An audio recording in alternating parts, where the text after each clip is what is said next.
She's back in business selling debit card designs. She's back in business selling debit card designs. Her house is purple. Her house is purple. She's from Detroit. She's from Detroit. Lisa Frank HQ is in Arizona, but has become a ghost town. Lisa Frank HQ is in Arizona, but has become a ghost town. Lisa Frank identifies the most with Purrscilla the cat. One of the characters has a surprisingly sad backstory. One of the characters has a surprisingly sad backstory. Many of her fanciful characters are named after real people. Many of her fanciful characters are named after real people. Mila Kunis was in a Lisa Frank commercial. Mila Kunis was in a Lisa Frank commercial. She founded her company in college. She founded her company in college. She had a private jet. Rondi Cuts Lisa Frank Inc.'s head designer from 1987 to 2002 dished some pretty colorful Lisa Frank facts to Hello Giggles about her time working with the neon mogul. One of those facts being that Frank had her very own private jet. Kuntz recalled the whirlwind of working for Lisa Frank during her heyday. The experience of working for Lisa Frank afforded me a lot of exciting opportunities, like going to Hong Kong, flying to meetings across the country in Lisa's private jet. In 2006, Frank found herself in the midst of a legal suit over a loan Frank had taken to procure the airplane. When Frank divorced her husband James Green, the financial fallout was messy, and investigative reporting revealed that Frank hadn't been keeping up on the payments of her loan. She started selling her art in high school. Frank sold her art while attending high school, but managed to make more than the average student with artistic inclinations.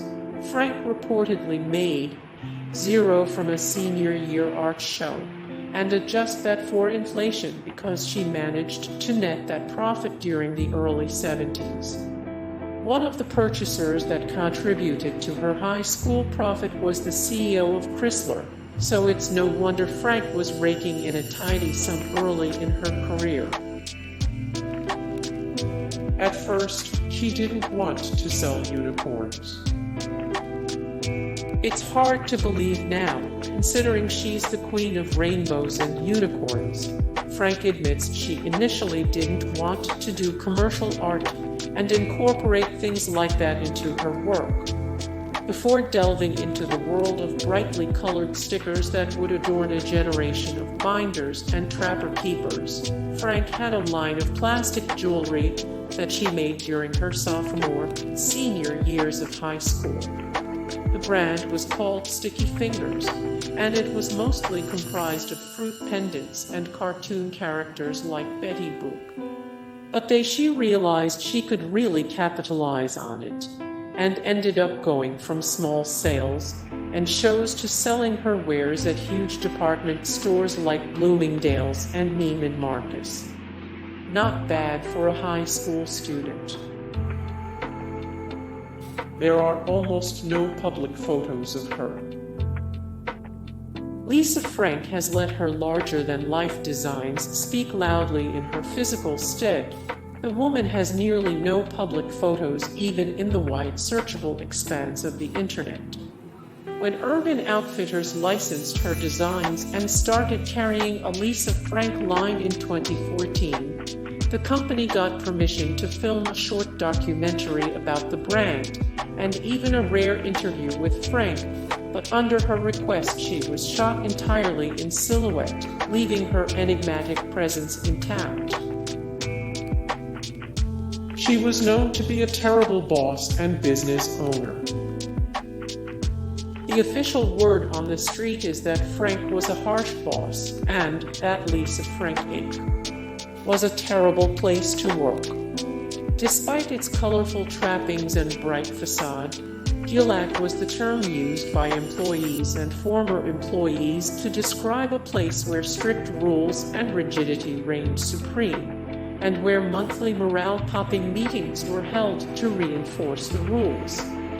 Violators were rewarded with screaming, name-calling, and firings. The atmosphere was one of fear and paranoia, an ice-cold mentality, as some described it. Her husband ruined her company.